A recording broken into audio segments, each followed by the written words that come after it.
शेपू मेथीची जुडी हिरव्या पातीची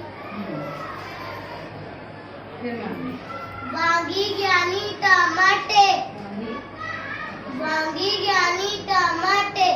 पराठाला बटाटे